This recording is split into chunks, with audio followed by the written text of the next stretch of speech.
Porque o que nós sabemos é que eles escreveram inspirados pelo Espírito de Deus. É para nós entendermos aqui o coração de Deus nessas palavras.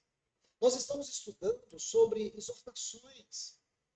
Não são exortações meramente históricas. Essas exortações estiveram na história, porém a palavra de Deus é viva, ela é viva hoje.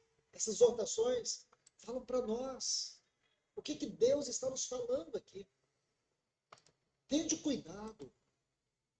Tende cuidado. Veja o que aconteceu com aqueles que não ouviram.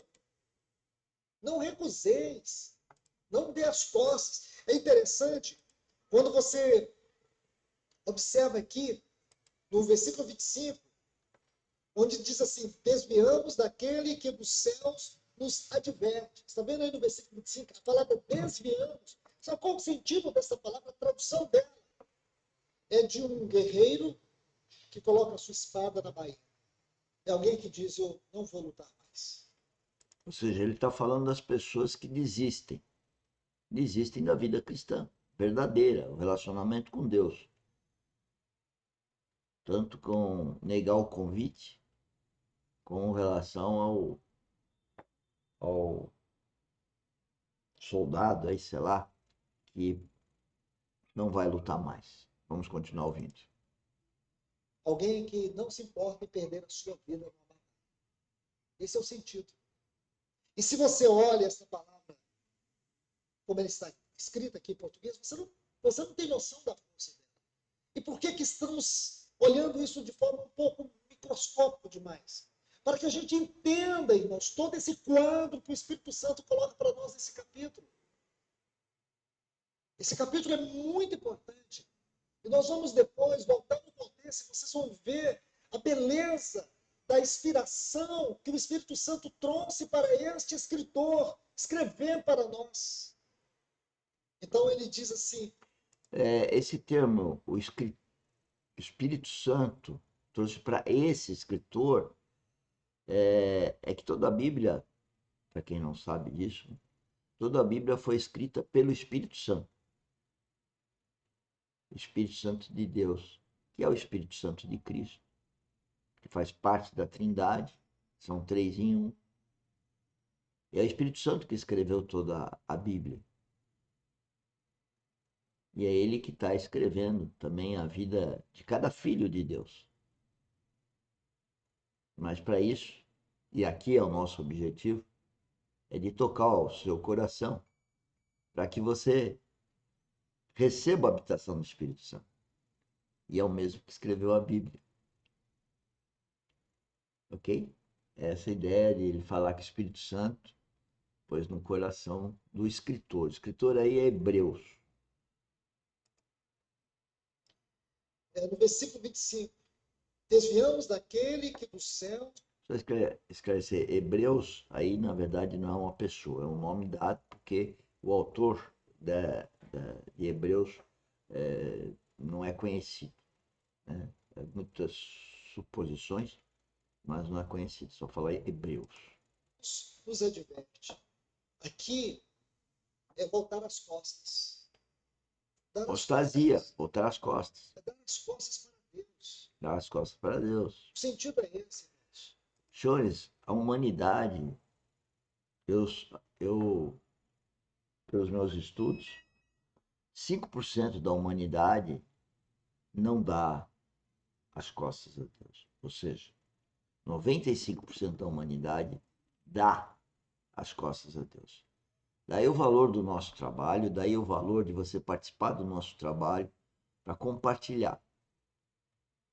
Porque nós fazemos parte da igreja, a igreja viva, a igreja verdadeira de Cristo.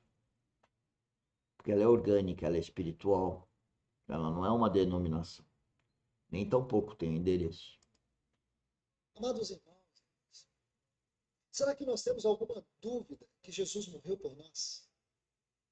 Alguém tem? Será que nós temos alguma dúvida que o Espírito Santo veio nos habitar? Tem?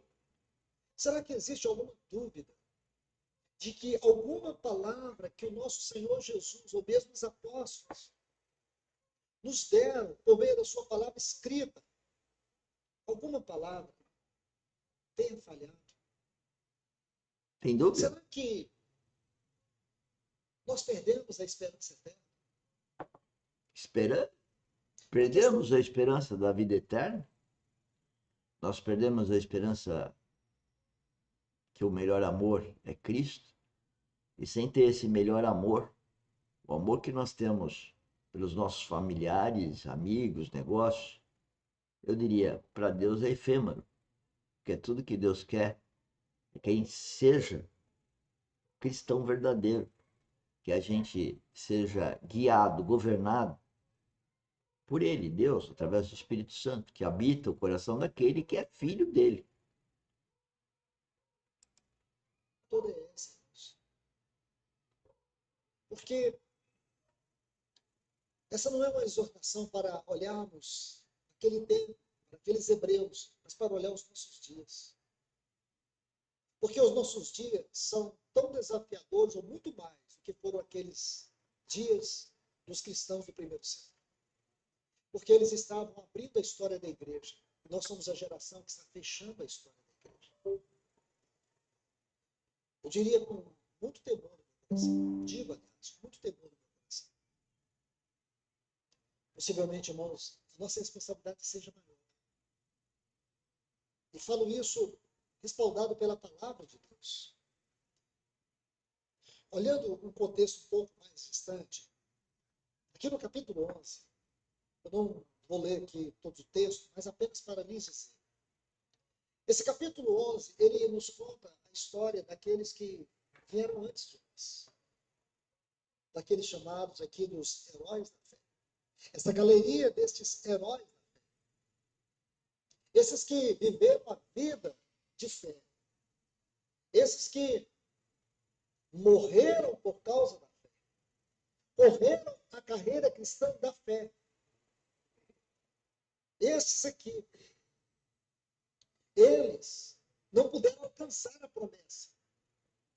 Eles morreram crendo.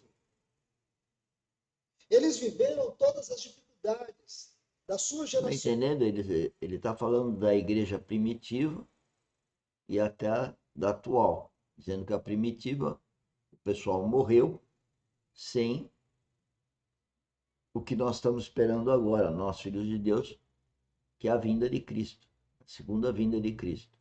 E eles, desde aquela época, 2000 anos atrás, um pouco menos, estavam esperando a vinda de Cristo. Mas eles não abaixaram as suas armas. Esses aqui, e todo esse capítulo 11, de alguma forma, ele vai fazer todo o contexto do capítulo 12. Então, nós não podemos desprezar a forma de interpretação, a disposição daquilo que é a palavra de Deus. A palavra de Deus não é uma astrologia, não é o que eu imagino ser, não é o que eu penso que eu posso interpretar. Não, ela não obedece a essas regras. Ela tem uma regra espiritual, ela se auto-interpreta. Por isso que nós ficamos aqui. Ouviram? Existe uma regra de interpretação da Bíblia. E a regra primeira é que ela auto se interpreta. Então não tem isso. Que é quando a pessoa fala, eu acho que a Bíblia é isso, acho que a Bíblia é aquilo. Na verdade é porque não se aprofundou no estudo da Bíblia para saber que esses preletores que estudam isso desde a quase infância sabem e podem, estão nos transmitindo isso, está tudo lá no nosso canal YouTube, vídeos, deve ter dezenas e dezenas, quiçá centenas de vídeos do próprio Luiz Fontes. Aqui não precisa pegar dicionário de nada, comentário de nada, está tudo aqui. Capítulo 11 está aqui, ele faz uma base contextual para o que está escrito no capítulo 12. É isso que torna a Bíblia um livro singular e sagrado, inspirado por Deus. Então, quando você lê aqui, você encontra essa galeria desses heróis, esses que correram pela fé. Mas olhe bem, quando você chega no final desse capítulo, versículo 39 e 40, a gente precisa ler com todo cuidado. Está assim, todos estes, tendo alcançado o bom testemunho pela sua fé. Agora, olha essa frase. Contudo, não alcançaram o quê? A promessa. não alcançaram a promessa. E por quê, irmãos? Porque essa promessa ela foi dividida em duas partes. Uma geração, com certeza, pode experimentar a primeira parte, que foi a primeira vinda do Senhor. Mas a segunda vinda, Ok, ele fala da igreja primitiva, que a igreja primitiva é depois da vinda de Cristo. Mas ora ele cita pessoas que foram do primeiro testamento que não viram a cruz, né? Não viveram o momento da cruz. É isso que ele está falando. a segunda vinda, somos nós que estamos nessa carreira.